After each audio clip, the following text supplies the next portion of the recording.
Le chasseur trouva dans la forêt une bête morte, et sur son flanc, il vit une inscription qui le fit blêmir. Alain Moreau fut réveillé par les aboiements de ses chiens à 3 heures du matin. Quelque chose de grand rôdait près du campement. Les chiens, sentant le danger, tiraient sur leurs laisses. Il sortit de sa tente, saisit son fusil et une lampe de poche. La forêt du Vercors en novembre l'accueillit d'un souffle glacial de -15 degrés Celsius. La neige crissait sous ses bottes fourrées. Alain avait 52 ans. Chasseur professionnel. Depuis 35 ans, il parcourait cette forêt, en connaissait chaque sentier, chaque recoin. Il vivait dans le village de Valbrume, au cœur du massif. Il travaillait dans le commerce des fourrures. L'automne et l'hiver étaient sa saison. Il partait dans la forêt pour un mois ou deux, posait des pièges, vérifiait ses collets, chassait la martre et le renard. Cela faisait déjà 2 semaines qu'il était dans les bois. Sa base se trouvait à 25 km du village. Au-delà, il n'y avait que les montagnes et une nature sauvage sur des centaines de kilomètres. Pas de route, pas d'âme qui vive. Seulement les bêtes, les arbres et le silence. C'était précisément pour cela qu'Alain aimait cette forêt. On pouvait être seul avec la nature, loin de l'agitation du monde. Le faisceau de sa lampe de poche arracha à l'obscurité la silhouette d'une grande bête à 60 mètres du camp. Un loup, un mâle alpha à en juger par sa taille, pesant dans les 65 kilos, se tenait entre les arbres. Il fixait le feu de camp de ses yeux jaunes. Les chiens aboyaient à perdre haleine, mais n'osaient pas s'élancer, sentant un adversaire redoutable. Alain épaula lentement son fusil. Les loups s'approchent rarement aussi près des habitations humaines. Celui-ci était soit enragé, soit affamé. Dans tous les cas, il était dangereux. Tant que les chiens étaient attachés, la bête pouvait attaquer. Il fallait éliminer la menace. Il visa la poitrine, expira et pressa la détente. Le fracas du tir déchira le silence. Le loup tressaillit, tomba sur le flanc, agita ses pattes et s'immobilisa. Les chiens cessèrent d'aboyer et se mirent à gémir, effrayés. Alain attendit 1 minute, vérifiant que la bête ne bougeait plus. Puis, il s'approcha avec sa lampe. Le loup gisait, mort. Sa fourrure était grise, parsemée de poils blancs, un vieux prédateur expérimenté. La balle avait touché le cœur. Alain s'accroupit à côté, examina la carcasse. La fourrure était belle, épaisse. Il pouvait la récupérer et la vendre. Il sortit son couteau et commença à pratiquer une incision nette de la gorge au ventre. Il dépouillait l'animal lentement pour ne pas abîmer la précieuse peau. Lorsqu'il retira la peau du flanc, il se figea. Sur la face interne, au niveau des côtes, quelque chose d'étrange était visible. Il approcha sa lampe. Un tatouage était gravé sur la peau, délavé, d'une couleur vert pâle, mais encore lisible. Des chiffres et des lettres. Alain se frotta les yeux, pensant que la fatigue et le froid lui jouaient des tours, mais non, l'inscription était bien réelle. En grosses lettres était marqué « 8523 Nord ». En dessous, en plus petits caractères presque effacés, MDN 1978. Le chasseur restait accroupi près de la carcasse, sans comprendre. En 35 ans de métier, il avait vu des milliers d'animaux, mais jamais de tatouage sur une bête sauvage. Ce n'était pas une marque naturelle, ni une tache de naissance. C'était l'œuvre de l'homme. Quelqu'un avait délibérément marqué ce loup, en 1978.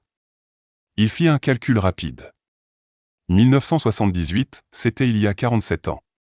Dans la nature, les loups vivent en moyenne 10 à 15 ans, au maximum. Cette bête ne pouvait pas avoir été marquée en 1978. Elle n'aurait tout simplement pas survécu jusqu'à aujourd'hui.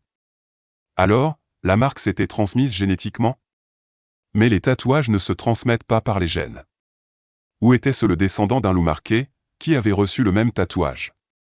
Mais pourquoi? Qui, saint d'esprit, aurait tatoué des loups sauvages à cette époque? Et que signifiaient ces chiffres et ces lettres? MDN. Ministère de la Défense nationale. Une marque militaire. Alain sortit son téléphone et photographia le tatouage sous plusieurs angles. Il n'y avait pas de réseau ici. Mais les photos étaient sauvegardées. Puis, il découpa soigneusement le morceau de peau portant l'inscription, l'enveloppa dans un chiffon propre et le rangea dans son sac à dos. Une preuve. Sans cela, au village, personne ne le croirait sur parole. Il ne dormit pas le reste de la nuit. Assis près du feu, il buvait un thé fort préparé dans sa bouilloire, regardant les flammes danser et songeant à son étrange découverte. Au matin, il prit une décision, il devait lever le camp et retourner au village, montrer sa trouvaille à quelqu'un qui s'y connaissait en histoire locale. Peut-être que les anciens sauraient quelque chose sur ces mystérieuses marques. Il plia son campement en 1h30, éteignit le feu, enterra ses déchets, chargea son équipement sur le traîneau, attela les chiens et prit le chemin du retour. Il y avait 25 km jusqu'au village par la piste enneigée, environ 6 heures de marche avec des pauses. Tout le long du chemin, les chiffres ne le quittaient pas. 8523 Nord MDN 1978. Qu'est-ce que c'était? Le numéro d'un site? Ministère de la Défense, donc un site militaire. Mais pourquoi l'armée marquerait-elle des loups au fin fond de la forêt? Alain arriva à Valbrume vers midi. Un petit hameau de 250 âmes, perdu dans les montagnes. Y vivaient principalement des chasseurs, des gardes forestiers et quelques familles de retraités, d'anciens militaires. La ville la plus proche, Grenoble, était à 150 km par une route de terre défoncée. Il déchargea son traîneau près de sa maison, nourrit les chiens et entra. Il faisait froid à l'intérieur, le poêle n'avait pas été allumé depuis 2 semaines. Il l'alluma, se réchauffa et mangea une conserve. Puis il sortit le morceau de peau de loup, l'étala sur la table et l'examina à nouveau attentivement à la lumière du jour. L'inscription était nette, malgré sa décoloration. Quelqu'un avait fait ce tatouage de manière professionnelle, avec un outil spécial. Les chiffres 8523 étaient grands et gras. Le mot Nord. En dessous, plus petit, MDN 1978. Ministère de la Défense nationale. L'année 1978. En pleine guerre froide. Des projets militaires secrets se développaient dans tout le pays. Alain se souvint qu'un vieil homme, Pierre Laurent, vivait au village. Un ancien militaire qui avait servi dans des unités confidentielles. Il avait maintenant plus de 85 ans. Sa mémoire était encore vive. Il aimait raconter des histoires sur le passé. Peut-être avait-il entendu parler de sites secrets dans la région. Il prit le morceau de peau, s'habilla chaudement et se rendit chez Laurent. Le vieil homme vivait à la périphérie du village dans une maisonnette penchée. Alain frappa à la porte. Le propriétaire lui ouvrit en personne. Un vieillard sec, barbe grise, vêtu d'une veste matelassée et de bottes fourrées. Ils se saluèrent, entrèrent dans une petite pièce exiguë et s'assirent à table. Alain déplia le morceau de peau et montra le tatouage. Laurent chaussa ses lunettes et s'approcha de la lumière. Il l'examina longuement en silence, puis hocha la tête et siffla doucement. « Ça alors? Ça fait longtemps que je n'ai pas vu une de ces marques. Où as-tu trouvé ça, Alain? J'ai abattu un loup près de mon campement cette nuit. C'était sur sa peau. Qu'est-ce que ça veut dire, Pierre? » Le vieil homme servit du thé dans des verres épais, en but une gorgée, réfléchit, puis commença à parler lentement, se remémorant le passé. Dans les années 70, il y avait un site militaire secret ici, dans la forêt. Il n'avait pas de nom officiel. Dans les papiers, il était désigné par le code Nord 8523. Voilà d'où viennent tes chiffres. Le site a été construit en 1975. Un bunker souterrain quelque part dans les montagnes, à environ 70 km au nord d'ici. D'où le nom au nord. Qu'est-ce qu'ils y faisaient? Demanda Alain, écoutant attentivement chaque mot. Je ne sais pas exactement. Le secret était absolu. Mais selon les rumeurs, ils travaillaient avec des animaux. Des expériences biologiques, du genre. Ils marquaient les bêtes, leur implantaient des capteurs, étudiaient leur comportement dans diverses conditions, à des fins militaires, je suppose. Peut-être qu'ils voulaient créer des animaux espions ou je ne sais quoi d'autre. À l'époque, ils inventaient toutes sortes de choses. Et ils marquaient aussi les loups, là-bas. Les loups, les ours, les renards, tout ce qu'ils attrapaient. Ils leur faisaient des tatouages avec le numéro du site pour pouvoir les identifier si une bête s'échappait ou mourait dans la forêt. Plusieurs fois, des chasseurs locaux ont trouvé des carcasses d'animaux marqués. Les militaires arrivaient rapidement, emportaient les corps dans des fourgons fermés, sans jamais rien expliquer. Alain digérait cette nouvelle information. Le loup venait donc de ce site secret, mais c'était dans les années 70. Près de 50 ans s'étaient écoulés. Le site est encore en activité? Demanda-t-il directement. Laurent secoua sa tête chenue. Fermé en 1991, je crois. Quand le bloc de l'Est s'est effondré, le financement de tous ces programmes secrets a été brutalement interrompu. Tout le personnel a été évacué. Le bunker a été mis sous scellé, selon les instructions, et toute surveillance a été levée. Depuis, il est à l'abandon. D'après ce que je sais, je n'y suis jamais allé personnellement, l'entrée a été solidement soudée. Tout l'équipement de valeur a été rapatrié. Mais le loup, lui, était bien vivant. Je l'ai tué de mes propres mains hier soir. Il ne peut pas avoir été marqué dans les années 70. Le vieil homme plissa les yeux, pensif. C'est là toute la question, Alain. Soit c'est un descendant de ces anciens loups marqués et la marque s'est transmise d'une manière ou d'une autre, soit quelqu'un travaille à nouveau discrètement sur ce site abandonné, utilisant les anciennes marques pour se camoufler. Ce qui est très inquiétant, si c'est le cas. Un lourd silence s'installa entre eux. Alain sentit un frisson lui parcourir le dos. Si quelqu'un utilisait à nouveau un bunker militaire abandonné au cœur de la forêt sauvage, ce n'était pas anodin. Les organisations gouvernementales légitimes ne se cachent pas dans des sites désaffectés. Cela signifiait que quelque chose de totalement illégal s'y déroulait. Où se trouve exactement ce site ? Demanda-t-il avec résolution. Laurent se leva, se dirigea vers une vieille commode, fouilla dans le tiroir du bas parmi des papiers, en sortit une carte topographique jaunie datant de l'époque, la déplia soigneusement sur la table et pointa un doigt noueux sur un point au milieu des montagnes dessinées. À peu près ici. Une gorge étroite entre deux crêtes rocheuses. L'entrée du bunker souterrain est habilement camouflée pour ressembler à un rocher naturel. Je ne me souviens plus des coordonnées exactes, mais si tu marches plein nord depuis le village, sur environ 70 km, tu tomberas forcément sur cette gorge. Mais pourquoi veux-tu t'aventurer là-bas, Alain ? Alain sortit son téléphone et photographia la vieille carte. Je veux vérifier par moi-même. Je suis très curieux de savoir ce qui s'y passe. N'y va pas, Alain. Si des gens y travaillent illégalement, ce sont des individus très dangereux. Ça pourrait ne pas te concerner du tout. Mais Alain avait déjà pris sa décision. Sa curiosité de chasseur et son instinct de pisteur l'emportaient sur la prudence. Il devait absolument découvrir d'où venait ce loup portant une marque militaire de 1978. Le lendemain matin, Alain prépara son sac à dos pour une longue et sérieuse expédition. De la nourriture pour une semaine, une tente, un sac de couchage chaud, des cartouches de rechange, un couteau aiguisé, une hachette légère, une corde solide, une trousse de premier secours. Il prit un GPS de poche avec une connexion satellite et y chargea les coordonnées approximatives du site d'après la vieille carte de Laurent. La distance était de 70 km plein nord, à travers la forêt sauvage. À pied, il faudrait 4 jours pour y aller, et autant pour revenir. Sa femme était décédée 3 ans plus tôt d'une grave maladie. Il n'avait jamais eu d'enfant. Personne ne l'attendait à la maison. Il dit à sa voisine âgée qu'il partait pour une chasse de routine de quelques semaines, lui demandant de jeter un œil à sa maison vide de temps en temps. Il attela ses meilleurs chiens, les plus endurants, à un traîneau léger pour la première partie du trajet. Il partit à l'aube.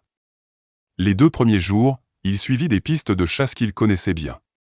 La piste enneigée serpentait entre de petites collines, traversait des rivières gelées recouvertes d'une épaisse couche de glace. Il passait la nuit dans des cabanes de chasse qu'il connaissait par cœur. Le 3e jour, la piste praticable prit fin. Devant lui ne s'étendait plus que la forêt vierge et sauvage, où l'homme ne s'aventure que rarement. Il laissa rentrer ses chiens, intelligents, il retrouverait seul le chemin du village en 2 jours. Il cacha le traîneau sous les branches touffues d'un sapin, dans un endroit abrité, mémorisant bien les environs. Il continua à pied, avec son lourd sac à dos. La marche était difficile, la neige était profonde, lui arrivant parfois jusqu'aux genoux. Mais Alain était habitué à ces conditions. Il s'orientait strictement avec son GPS et la vieille boussole de son grand-père. La forêt ici était complètement isolée, sauvage et primitive. Des pins majestueux centenaires, de hauts sapins, des sous-bois denses et épineux. Partout, des traces d'animaux sauvages, élans, cerfs, les ours, eux, hibernaient dans de profondes tanières. La nuit, les loups hurlaient au loin. Alain installait un campement temporaire à la tombée de la nuit, allumait un grand feu, préparait un repas simple et dormait dans son sac de couchage chaud, juste à côté des flammes. Le matin, il reprenait sa pénible route. Le 5e jour, il atteignit enfin la gorge étroite entre 2 hautes crêtes rocheuses. Le défilé, large de 250 mètres, s'étendait loin vers le nord. Les pentes étaient très abruptes, couvertes d'une épaisse forêt de conifères. En bas, entre les rochers, coulait une rivière rapide, gelée seulement sur les bords. Au milieu, l'eau était noire et glaciale. Le GPS indiquait que le site secret devait être tout près. Ici. Alain marcha prudemment le long de la rivière, inspectant attentivement les parois rocheuses de chaque côté. L'entrée du bunker devait être bien camouflée. Il remonta le courant sur environ 2 kilomètres. Rien de suspect. Il commença alors à grimper méthodiquement sur la pente abrupte, vérifiant chaque fissure entre les énormes rochers. Il y passa toute la journée. Épuisé. Il installa son campement dans la gorge même et passa la nuit sous les étoiles. Le matin, il reprit ses recherches obstinées, monta plus haut sur le versant de la crête, se frayant un chemin à travers des buissons épineux, quand soudain, il tomba sur une étrange structure artificielle. Entre deux énormes rochers gris était tendu un filet de camouflage militaire, vieux, pourri par endroits. Sous le filet en lambeaux, on distinguait clairement une porte massive en acier, encastrée dans la roche. Très rouillée, mais encore solide. Sur la porte, une peinture rouge délavée, une étoile à 5 branches et l'inscription gravée « MDN ». Son cœur se mit à battre plus fort. Il l'avait enfin trouvé. Le site militaire secret Nord 8523 des années 70. Alain s'approcha de la porte avec une extrême prudence, regardant attentivement autour de lui. Le silence absolu de la nature. Aucune trace humaine visible. La neige autour de l'entrée était immaculée. De toute évidence, personne n'était venu ici depuis très longtemps, ou alors de manière extrêmement prudente, en effaçant méticuleusement toute trace. Il essaya de pousser la lourde porte de l'épaule. Elle ne bougea pas d'un millimètre. Soudé. Il regarda de plus près. Non, elle était simplement bloquée par la rouille et l'humidité. Mais il y avait une fine fente entre la porte et le montant en pierre, d'environ 1 centimètre de large. Il sortit de son sac à dos un pied de biche, inséra l'extrémité dans la fente et pesa de tout son corps. Le métal épais grinça désagréablement. La porte céda légèrement. Alain s'acharna avec le pied de biche pendant bien 15 minutes, jusqu'à ce qu'il ait élargi la fente suffisamment pour se glisser de côté. Derrière la porte béait une obscurité totale. Il alluma sa plus puissante lampe de chasse et éclaira prudemment l'intérieur. Un large couloir en béton s'enfonçait profondément dans la montagne. Les murs étaient couverts d'une épaisse couche de moisissure et de mousse. Sur le sol, de grandes flaques d'eau stagnante. Une odeur suffocante d'humidité et de décomposition flottait dans l'air. C'était silencieux comme une tombe. Clairement abandonné. Mais après quelques secondes d'écoute attentive, Alain distingua un son lointain, à peine perceptible. Le bourdonnement régulier d'un générateur électrique, quelque part au plus profond du bunker. De l'électricité. Il y avait bien quelqu'un ici. Alain se tenait à l'entrée du bunker abandonné, tendant l'oreille au faible bourdonnement du générateur. Son instinct de forestier expérimenté lui criait que s'aventurer à l'intérieur était dangereux et insensé. Si des gens y travaillaient, il ne serait certainement pas ravi de voir un invité surprise. Mais la curiosité l'emporta sur la prudence. Il devait savoir ce qui se passait dans cette ancienne installation. Il sortit son vieux couteau de chasse de sa poche, vérifia si son fusil était chargé. Il régla sa lampe sur la plus faible intensité pour ne pas se trahir de loin. Il se glissa prudemment dans l'étroite ouverture et se retrouva à l'intérieur. Le couloir était large, d'environ 3 mètres de haut. Les murs en béton étaient couverts d'une peinture écaillée. Le sol était jonché de débris rouillés dans une eau sale. Il avança lentement, posant ses pieds avec précaution pour ne pas faire de bruit. Le couloir s'étendait sur une 40aine de mètres, puis tournait à droite. Le long des murs couraient des tuyaux rouillés, des câbles arrachés, et les restes de vieilles affiches de l'époque. Le bourdonnement du générateur se faisait un peu plus fort à chaque pas. Il arriva au tournant et jeta un coup d'œil prudent. Plus loin, le couloir descendait par un escalier en pente douce. En bas, une faible lueur était visible, électrique, jaunâtre. Alain éteignit complètement sa lampe et commença à descendre dans l'obscurité, au toucher. Les marches étaient glissantes, couvertes de mousse. Il descendit d'environ 12 mètres. En bas, le couloir redevenait horizontal. La lumière devenait plus vive. Alain se colla au mur et avança presque en rampant. Devant lui, une porte ouverte. De là émanait une lumière blanche et crue. On entendait des voix, des cliquetis métalliques, le sifflement d'appareils. Il rampa jusqu'à l'embrasure de la porte et regarda prudemment d'un œil. Ce qu'il vit le figea sur place. Derrière la porte se trouvait une immense salle souterraine, de la taille d'un terrain de handball. Un laboratoire moderne, doté des derniers équipements. De longues tables étaient couvertes de fioles, d'éprouvettes et d'instruments complexes. Le long des murs, de grands réfrigérateurs industriels, des coffres-forts métalliques, des armoires de produits chimiques. Au milieu de la salle, une dizaine de personnes en combinaison de protection blanche et masques respiratoires travaillaient. Elles transvasaient des liquides, notaient des relevés, emballaient des produits finis dans des sachets en plastique. Sur les sachets, on pouvait voir des marquages numériques. Alain ne comprenait pas ce qu'ils produisaient, mais l'atmosphère était clairement clandestine et illégale. Les entreprises légales ne se cachent pas dans des bunkers militaires abandonnés.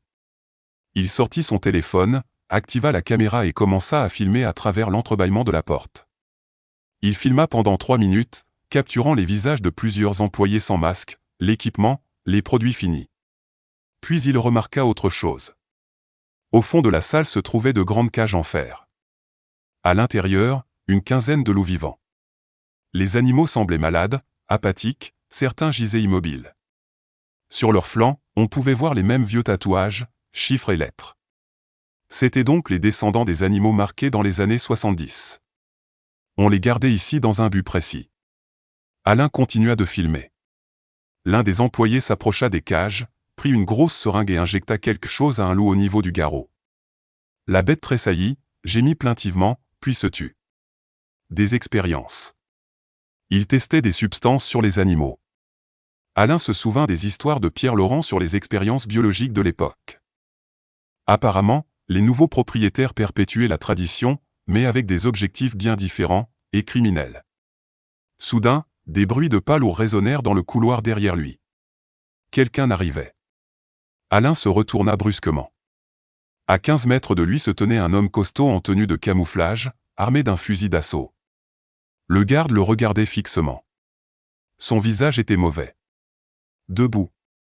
Les mains en l'air, hurla le garde en levant son arme. Alain réagit instinctivement. Il se jeta en arrière dans le couloir et courut de toutes ses forces. Une rafale d'armes automatiques déchira l'air. Les balles sifflèrent à ses oreilles. Du plâtre tomba des murs. Dans le laboratoire, l'alarme se déclencha, une sirène se mit à hurler, des gens crièrent. Alain courut vers la sortie sans se retourner, déboula dans le couloir principal et fonça vers l'entrée. Derrière lui, des bruits de pas, des cris et une autre rafale. Une balle lui effleura l'épaule, une brûlure fulgurante. Il sortit par l'étroite fente et plongea dans la forêt, dévalant la pente. Derrière lui, on criait, on tirait.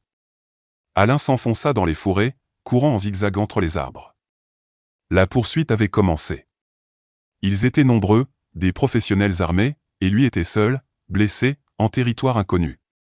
Il devait s'échapper à tout prix et atteindre le village vivant. Dans sa poche, son téléphone contenait les preuves.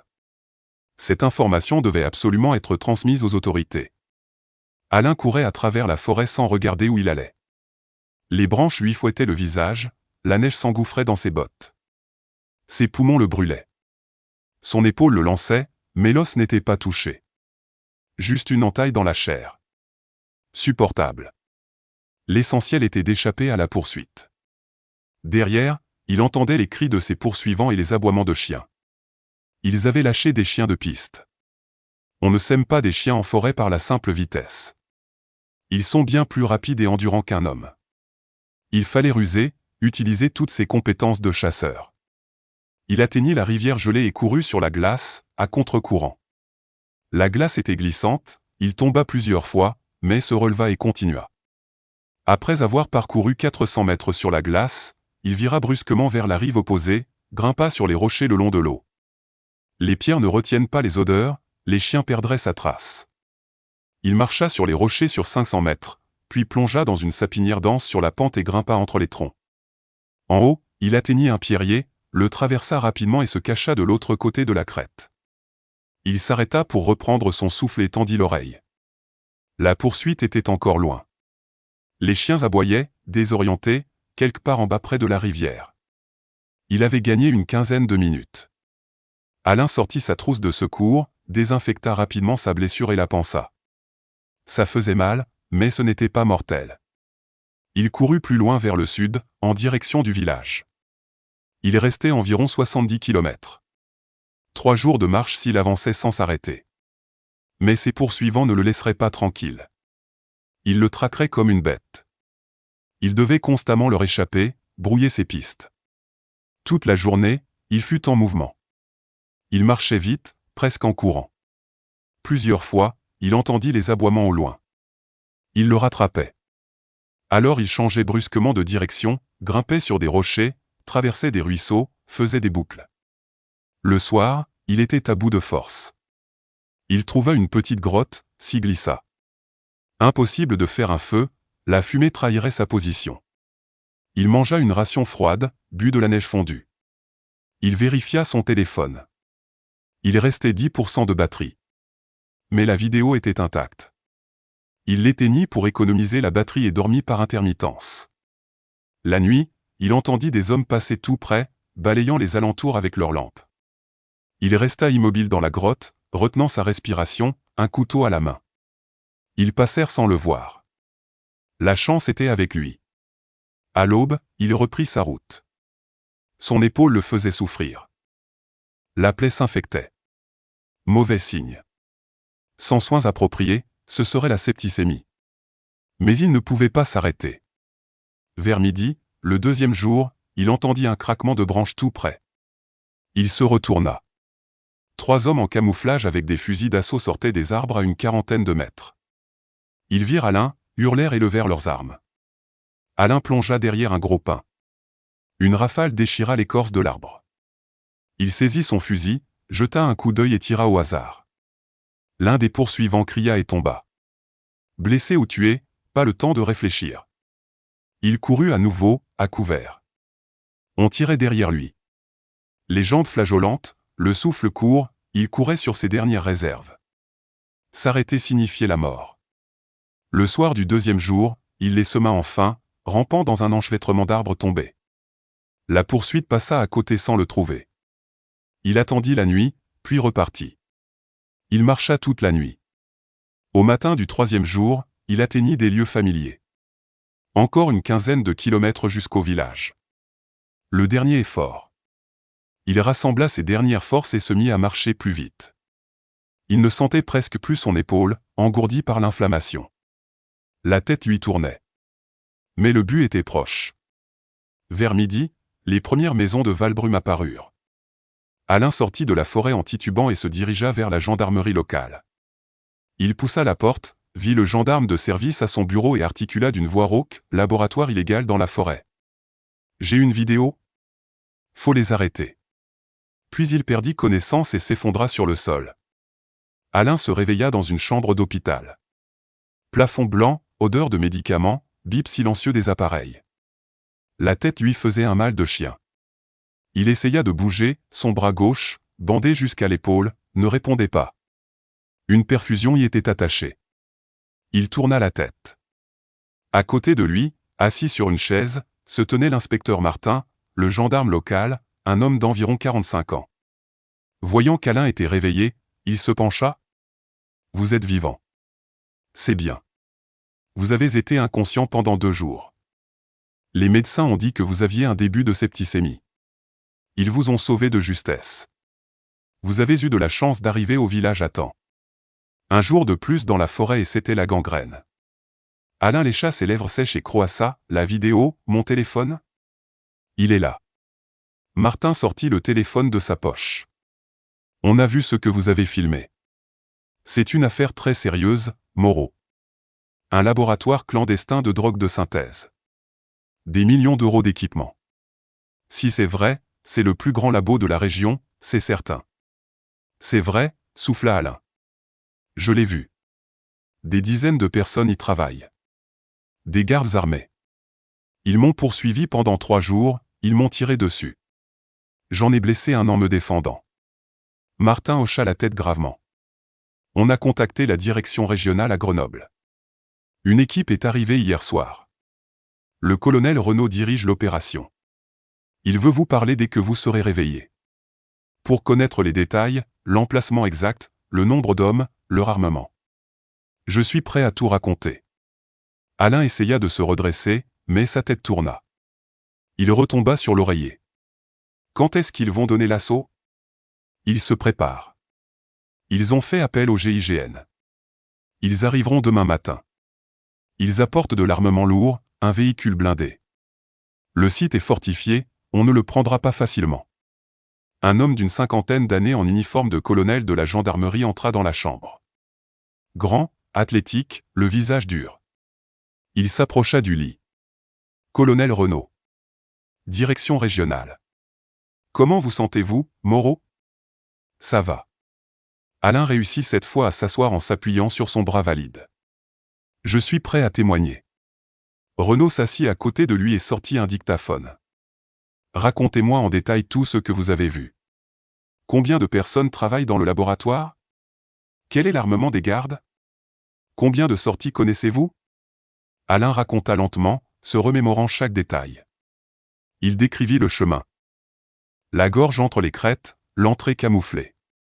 Il parla du long couloir, de l'escalier, de l'immense salle. Il avait vu au moins 8 personnes en combinaison blanche. Au moins 4 gardes, armés de fusils d'assaut modernes. Il ne connaissait qu'une seule sortie. Il parla aussi des loups en cage avec les tatouages et des expériences sur les animaux. Renaud écoutait attentivement, enregistrant tout. Quand Alain eut fini, le colonel éteignit le dictaphone. De bonnes informations. Ça aidera à planifier l'assaut. Le GIGN arrive demain. Après-demain, à l'aube, on y va. 30 hommes du groupe d'assaut, plus notre équipe de 15. On prendra un blindé au cas où il faudrait défoncer la porte. Un hélicoptère survolera la zone pour couper toute retraite. Je viens avec vous, dit fermement Alain. Renaud secoua la tête. Vous êtes blessé. Ce sera dangereux. Il y aura des tirs. Restez à l'hôpital. Je peux leur montrer le chemin exact. Mes traces sont sûrement effacées. Je leur ferai gagner du temps. Et je connais la disposition intérieure du bunker. Je serai utile. Le colonel réfléchit, regardant l'obstination dans les yeux du chasseur. Il hocha la tête. D'accord. On part demain soir. Serez-vous prêt? Je demanderai au médecin. Il me laissera sortir, répondit Alain avec assurance. Je guéris vite. Encore une journée de repos et je serai prêt. Renaud se leva et serra la main valide d'Alain. Alors, à demain. Reposez-vous. Une rude journée nous attend. Le colonel partit. Martin le salua également, promettant de passer le soir. Alain resta seul, allongé, pensant à l'assaut à venir. C'était dangereux, mais ces criminels l'avaient traqué, lui avaient tiré dessus. C'était à son tour de régler les comptes. La justice devait triompher. Le lendemain, le médecin fit sa tournée.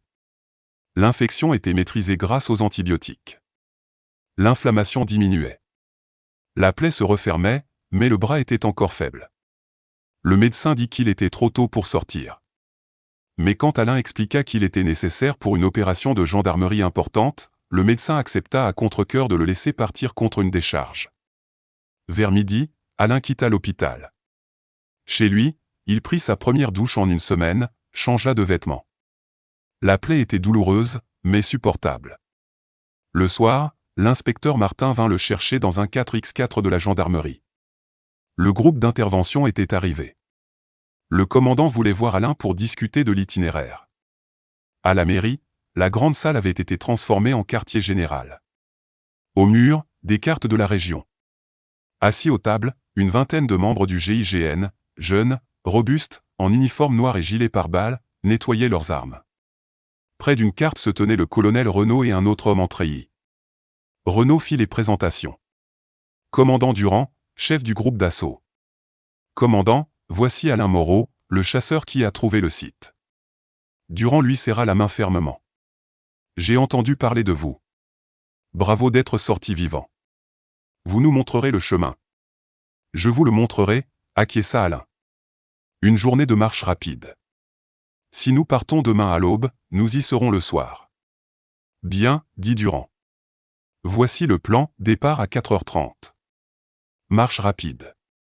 Le soir, on atteint l'objectif, on prend position discrètement. On se repose la nuit. À l'aube, on donne l'assaut. On bloque toutes les sorties et on entre simultanément. L'objectif est de les prendre vivants. Mais s'ils résistent, on neutralise. Compris. Tous hochèrent la tête. Durand montra la carte. Moreau, montrez-nous l'emplacement exact. Alain s'approcha, trouva des repères familiers et pointa un doigt. L'entrée est ici, sur le versant est, à environ 150 mètres de la rivière. Camouflé. Il faut approcher par le bas, depuis la gorge. Durand étudia la carte. D'accord. On se divise en 3 groupes. Le premier bloque l'entrée principale. Le deuxième grimpe sur la crête pour couvrir une éventuelle sortie de secours. Le troisième reste en réserve en bas. L'hélicoptère surveillera le périmètre. Le colonel Renaud demanda, à l'intérieur, quelle est la disposition ? Alain se souvint. Un couloir principal d'environ 40 mètres. Puis un escalier qui descend de 12 mètres. En bas, une grande salle, le laboratoire. Je n'ai pas vu d'autres pièces, mais il doit y en avoir. Combien de personnes à l'intérieur ? Demanda Durand. J'ai vu 8 à 10 travailleurs en combinaison blanche. Au moins 4 ou 5 gardes, peut-être plus, armés de fusils d'assaut. Des professionnels. Durand se tourna vers ses hommes. Attendez-vous à une résistance sérieuse. Préparez les grenades assourdissantes, les boucliers. On entre vite, on neutralise la résistance instantanément. Pas de fusillade prolongée. On agit avec force et précision. Renaud posa une main sur l'épaule valide d'Alain. Reposez-vous bien. Demain sera une longue journée. Le réveil à 3h30 fut difficile. L'épaule le lançait. Mais Alain se leva, s'habilla chaudement et prit un petit sac à dos. Il laissa son fusil. À 4h30, tout le groupe était rassemblé. Une quarantaine d'hommes, lourdement armés. Ils partirent à l'heure dite, Alain et le commandant Durand en tête. Ils marchèrent d'un pas rapide, à travers la forêt enneigée. À midi, ils firent une courte pause. Durand demanda à voix basse, « Vous pensez qu'ils savent que nous venons ?» Alain secoua la tête. « Je ne pense pas. Ils sont sûrs que j'étais seul et que je ne reviendrai pas. La surveillance n'est qu'à l'entrée du bunker. On devrait pouvoir approcher sans être vu. J'espère que vous avez raison. » Ils repartirent. La fatigue gagnait Alain, mais il serra les dents. Le soir, ils atteignirent la gorge familière. L'objectif est à 1 kilomètre, en haut de la pente, indiqua Alain. À partir de maintenant, silence total. Le groupe se dispersa et commença à grimper lentement, se cachant derrière les arbres. Une demi-heure plus tard, Alain montra du doigt les rochers familiers. Le groupe se mit à couvert et commença l'observation aux jumelles. 2 gardes armés se tenaient près de l'entrée. Durand chuchota dans sa radio, cible en vue. Prenez position. La nuit tomba rapidement. Durand murmura, on passe la nuit ici. Relais toutes les 2 heures. Assaut à l'aube. Moreau, reposez-vous. Vous avez fait votre part. Alain hocha la tête et s'installa sous un sapin. Le sommeil ne venait pas. L'adrénaline bouillonnait.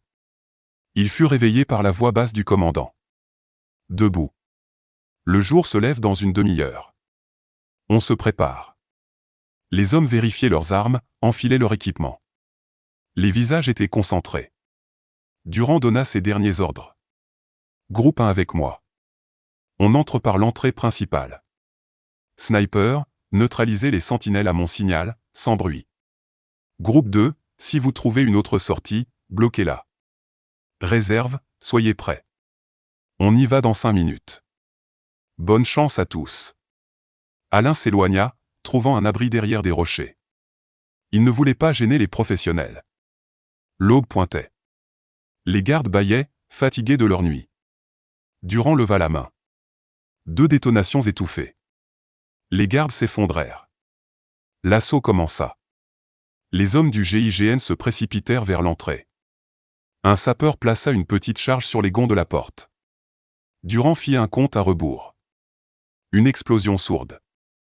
La porte fut arrachée. 3 grenades assourdissantes furent lancées à l'intérieur. Des explosions fracassantes, des éclairs aveuglants.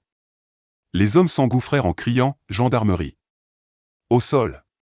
De son abri, Alain vit les silhouettes noires disparaître. De l'intérieur du bunker parvinrent des rafales d'armes automatiques, des cris. La fusillade dura 3 minutes. Puis le silence. La voix de Durand crépita dans la radio. Premier niveau sécurisé. 2 gardes tués, 3 blessés et désarmés. On descend vers le laboratoire. Couvrez l'entrée. Une deuxième vague d'hommes s'engouffra à l'intérieur. Les tirs reprirent, plus intenses. Le bruit des rafales, des explosions de grenades, les cris des blessés. Durand hurlait des ordres. 10 minutes de combat acharné s'écoulèrent. Puis, le silence. Enfin, la voix fatiguée de Durand, salle principale sous contrôle. Ennemi neutralisé. 5 gardes tués, 4 se sont rendus. Les employés du labo, une dizaine, sont tous vivants. 3 des nôtres légèrement blessés. L'objectif est sécurisé. Colonel, vous pouvez entrer. Renaud et ses hommes entrèrent. Alain, malgré la douleur, les suivit. Dans la grande salle, la scène était saisissante.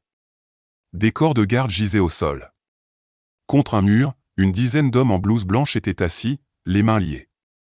Les blessés gémissaient. Les hommes du GIGN tenaient le périmètre. Renaud et Durand inspectaient les lieux. Le colonel parla dans sa radio, je confirme, laboratoire clandestin de drogue de synthèse. Des millions d'euros d'équipement, plusieurs centaines de kilos de produits finis. C'est le plus grand labo de ces dernières années. Bon travail. Alain se dirigea vers les cages des loups. Les bêtes étaient terrifiées. Sur leurs flancs, les vieux tatouages. Il les regardait avec tristesse. Durand s'approcha de lui et lui tapa sur l'épaule valide. Merci, Moreau. Sans vous, on n'aurait jamais trouvé ces salauds. Vous avez sauvé des centaines, peut-être des milliers de vies. Les loups, vous allez les libérer ? Demanda Alain d'une voix rauque. Absolument. Des vétérinaires les examineront. Ceux qui sont en bonne santé seront relâchés. Ne vous inquiétez pas pour eux. Renaud commença à lire leurs droits aux prisonniers. Tous étaient en état d'arrestation. Qui est le chef ? Demanda le colonel. Silence. Un des hommes du GIGN s'approcha. Mon colonel, on a trouvé le bureau du directeur. Il y a des documents, un ordinateur, un coffre-fort. Le groupe se dirigea vers une pièce latérale. Le coffre-fort fut rapidement ouvert. À l'intérieur, des dossiers, des clés USB, des liasses de billets. Renaud commença à examiner les papiers. Quelle prise! Toute la comptabilité, les listes des acheteurs dans tout le pays. On peut démanteler tout le réseau. Durand parcourait un autre dossier. Et ici, la correspondance avec le commanditaire. L'organisateur est un certain Gérard Leloup, une figure du grand banditisme de Grenoble. En fuite depuis longtemps. On a maintenant des preuves directes. Transmettez immédiatement l'info à Grenoble, ordonna Renaud. Qu'il l'arrête aujourd'hui, avant qu'il n'apprenne la nouvelle et ne disparaisse. Alain écoutait, ressentant une profonde satisfaction.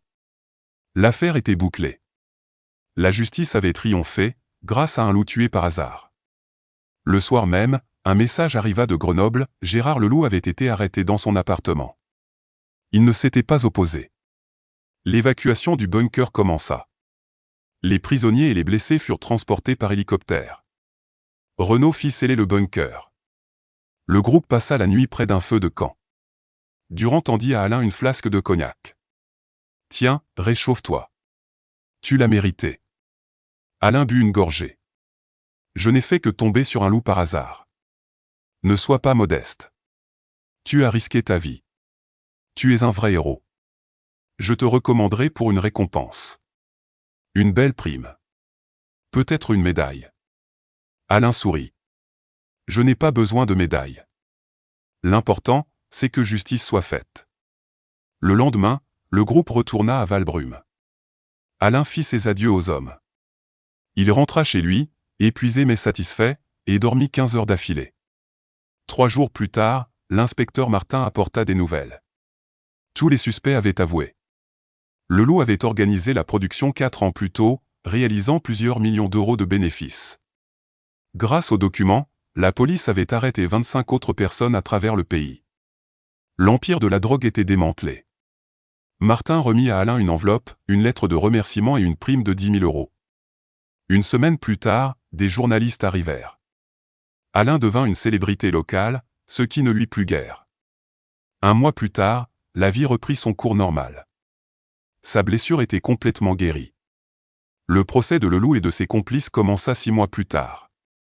Alain fut appelé comme témoin principal. La salle d'audience était comble.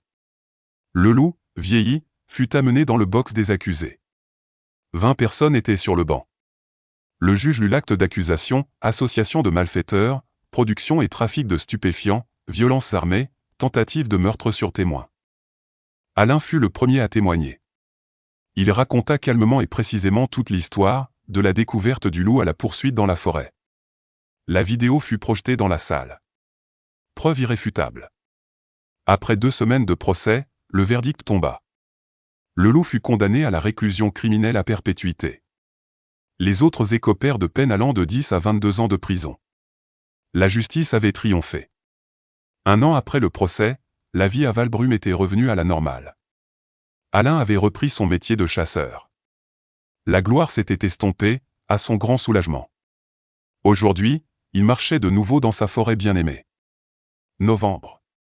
La première neige venait de tomber. Un froid léger. Le meilleur moment pour la chasse à la martre. Il s'arrêta près d'un ruisseau pour manger. Autour de lui, le silence absolu. Soudain, il entendit un bruissement.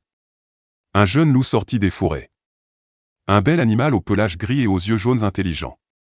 Il s'arrêta à une vingtaine de mètres, le regardant avec curiosité. Alain ne bougea pas. Sur le flanc de l'animal, il vit le tatouage délavé. 8523 Nord MDN 1978. C'était l'un des loups libérés du bunker. Il avait survécu. Le loup resta encore un instant, puis repartit aussi silencieusement qu'il était venu. Alain le regarda s'éloigner, pensif.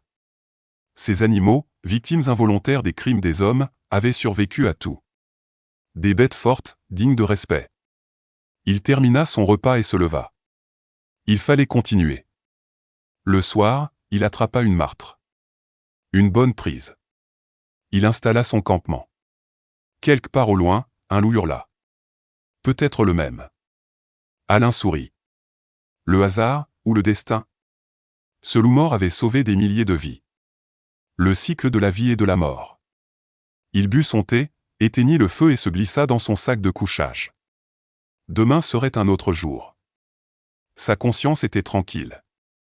Il s'endormit rapidement, au son du vent dans les arbres.